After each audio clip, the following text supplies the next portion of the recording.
Today, I thought I'd talk a little bit about lower back pain and how it relates to strength training and how to minimize it and kind of understand how it all works and maybe give you some practical applications of how to essentially use it in your training, in your thought process, and in your training philosophy. Now, it works perfectly because number one, it was the most voted for. I'm pretty sure it was. I didn't count them all exactly, but it looked like it was in my previous video. And if you haven't seen that video about a powerlifting injury, take a look at that link. I'll put the link in the description. Also, I had a client today who's been having some lower back issues. I've been training him for a little while, and his bench has been getting better. He's getting stronger. However, his lower back has been giving him issues, and it's not on the bench. He's been having a lot of lower back issues every time we do lower body movements, anytime we do like lunges and squats, stuff like that to strengthen his lower half, or even just like pushing a sled, for example. And you wouldn't think pushing a sled would necessarily make your back that tight, at least. So anyways, so it's sort of a, where should I begin? First of all, let me start by saying I used to have a lot of lower back pain. I remember hurting my back so badly when I was younger, and I couldn't walk, and it was so painful. I remember I got really ambitious with my training when I was in high school, and I wanted to like sprint and get fast. I was never a great athlete, but I did try my best, and I would push hard, and I would just get these back problems. It would kill me. And it turns out a lot of what my problem was is that sedentary lifestyle transitioning to active lifestyle is what wrecks your body. It's essentially if you have been training for a long time from when you were a kid, typically you don't run into a whole lot of lower back issues other than maybe some small issues from overexertion and some random things. But I was very sedentary in high school. I was actually sedentary for a good portion of my life. I was never in shape for much. I was naturally strong because I was just a big kid, fat kid. But I did a lot of computer stuff, playing games for 3 years. Junior, sophomore, and or freshman, sophomore, and junior year, and that's a lot of video game playing. And then decided to get in fit for my senior year. And as I push myself, put my foot on the gas pedal, and challenge myself, guess what happens? I run into some back issues. And it's not until I know about maybe a decade later that I understand how it all works. And I'll tell you how it all works. For a lot of people, there are a lot of different symptoms for back pain, from bulging discs to nerve shooting down the foot to SI joint misplacement to sciatica and scoliosis. I mean, there's all kinds of things like this. But I'm going to talk about something a very specific kind of back pain that we all kind of know, and it's basically just lower back tightness. When your back gets really really tight, whether it be a cramp or maybe a pull.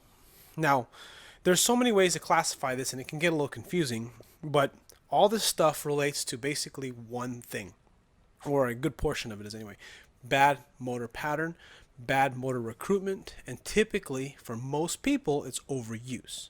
Of course, if you have an existing injury, there's these factors play a different role into what I'm about to talk about, but and as a broad concept, the reason why your lower back bothers you or why you may have issues in your lower back under most circumstances is your lower back is overused. A lot of people say that it's your stomach that's weak, or your core is weak, or your core is weak, or you're not tight enough, and that's true, but it's when your back gets tight, understand that from the main concept of the way the spine is designed, at least my viewpoint is that the spine wants to have that natural lower dotted curve.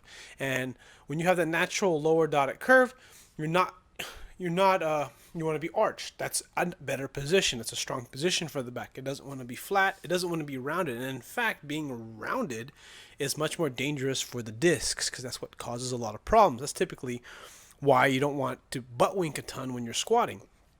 And that's more of kind of a longer term issue. But understand that your body wants to be in extension or wants to have that curve. So, and because your body does not want to have that because it wants to maintain that curve, it will fight like hell to maintain it because it's your strongest position. It's better to be like this than it is to be like this. And I'm really particularly talking about the lower back. The upper back will round, which is fine. But when the lower back rounds, that's basically when things begin to fail quite a bit. When you go into this position here, extension or even hyperextension, that does put loads on the disc, but it's a little bit more advantageous position for the body. And you can just pretty much put this in anywhere, round your lower back and put a bar on your back, hyperextend your back and put a bar on your back. Either case, they're not good. You want to be in neutral, but the way to look at it is just think a bicep, and you're like pumping your bicep, doing like 21s or just like 100 reps with 25-pound dumbbells or 20-pound dumbbells, and you're just getting a pump, right, in your bicep, right, because you're trying to get to grow, you're trying to make it stronger, right? Well, think about this. That is what your lower back is doing when it gets tight. It basically does that, but it does it to a lesser degree because the spine moves a lot differently than the spine joints, the spine itself, the back moves a lot differently than the elbow joint. It's a different kind of joint, it's a different kind of motion. So understand, because there's a bunch of different discs and they kind of all move together, right? And when you flex your bicep, it's just one joint bicep. But then when your spine extends like this, the spine is moving and extending. And what's happening a lot of the time, your body's trying to maintain its extension position. It's almost like it's getting a bicep pump. So you're squeezing your bicep, you're curling. Your lower back is doing the same exact thing, except that when you are not tight enough, you're not pressing enough pressure on your belt, or if you're beltless and you're not staying in a good neutral position where you're staying tight, maintaining your breath, maintaining your posture, you're getting little mini extension, maybe faults. I don't know if you want to call them faults, but and just to make things simple, it's a fault. And you're over because what happens is you're not able to stay tight enough, or you're not focused enough on staying tight. And what ends up happening is you are doing a mini bicep curl or a mini extension under heavy loads. And this will and again, a lot of this is load dependent, so when you pick up this is what makes people scared of deadlifting a lot of time, is because when you pick the bar off the ground and you are at a bad position, this is typically when you're not sure how to use your legs, but your lower back and upper body is strong. This is kind of what happens, how you can essentially most likely hurt yourself on a deadlift, is when your lower back is relatively strong, you're not sure how to use a lot of your leg drive in a conventional deadlift, of course, and you have a strong upper body. You can use your lats, right? You use your lats and you use your lower back to basically get the weight moving. Of course, you're using your legs, but you're not proficient enough quite yet. And what ends up happening is your hips shoot up too quickly. This is maybe, I don't know, under 400 pounds, right? Or maybe for high rep deadlifts under 400 pounds. And then everyone's in a different situation, but it's understanding that's basically what happening is those mini extensions. And with I use 400 pounds because in my experience, when you're under 400 pounds, like 350, 370, or more like 320, you can do a ton of reps, but before your lower back gets hot. And the truth is, your lower back shouldn't get hot. It shouldn't get tight. It shouldn't cramp. Why shouldn't it cramp? Because if it's cramping or it's getting tight, it's because you are extending while under load. You're holding the bar, you're holding the bar into deadlift, and as you pick up the bar, you are extending under load when you shouldn't be extending. Your lower back should not be extending. Your hips should be extending. Your hips should be opening, but your lower back's extending. Now so that's for the deadlift. Now, but what about the squat? Same exact thing. Especially if you get really low. Sometimes with that butt wink, you get a little too excessive rounding in the lower back, and then when you come up, you have to sort of snake your way up. It's the stripper squat, sometimes it's mentioned as. And a good example of like what good squats look like, I remember seeing Tom Martin, if you know him, freaking strong guy, strongest guy I've seen at 198. And I'm sure he's a beast, but when you see him in his videos, he's not like, I don't know if it's because the camera is so far away, but he just has long limbs and he's very strong. And you see him squatting, 400 or 500 pounds for reps, and you see him go.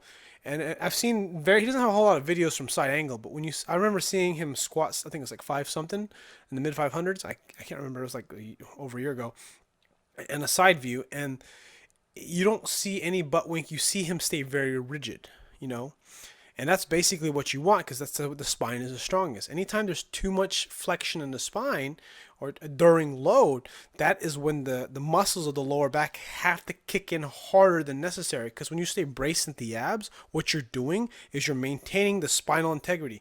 Because the spine, remember, discs, right? They are almost like, they're basically separate joints. And when you are carrying heavy loads under heavy weight, you want those discs to basically cement together and turn to one rigid rod. And that happens because of you creating tightness in your stomach, creating brace against the belt, or just staying tight in the abs. And that's what happens. That's what basically makes it so that your spine doesn't extend, do those mini extensions. And then what ends up happening as you extend, but then if you let yourself extend too many times, now understand, okay, so I'm going to come back a little bit. So when your body extends, it's okay. Understand that your body is designed to do this. But if it does it too many times, under too many reps, or under too heavy of a load, you're going to run into problems where that lower back essentially gets overactive. And so that's basically how it happens. That's how you get a really tight lower back. That's how you get pulled back. Essentially, it gets too hot, and then to a point where it just essentially shuts down. It's like, stop whatever the hell you're doing. That's basically how it works. Now, short, I guess this video is getting longer than I wanted to, but the next step is, what do you do about it? Now, there's a lot of things I haven't talked about, and there's other viewpoints I can give, especially when it comes to nerve pain and stuff like that, which I guess I'll talk in another video. Again, comments dictate kind of what I make when I make these talking videos. But, man, I'm losing my train of thought. Okay, so understand that. So what can you do? Okay, this is what. How do you use this information? It really is taking the time to practice bracing, pressing your stomach against the belt, staying tight in the abs, and not allowing yourself to have these extension faults.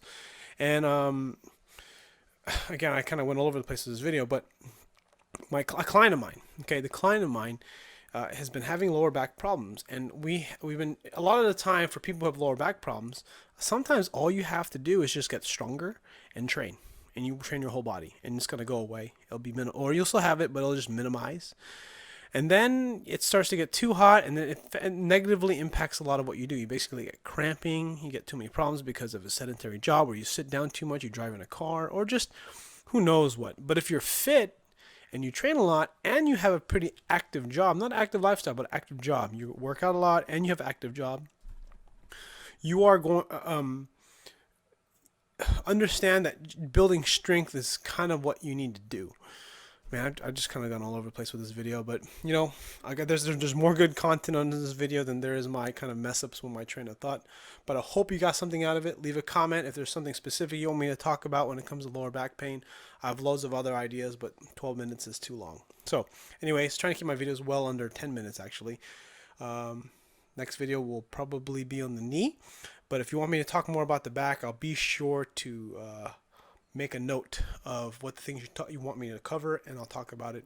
Again, everything's done in practical terms, not to be a doctor or a physical therapist, anything like that. It's just more of the stuff of how to make things better and work around problems. Thanks for watching. Click like if you haven't already, and subscribe if you're not a subscriber. Thanks for watching.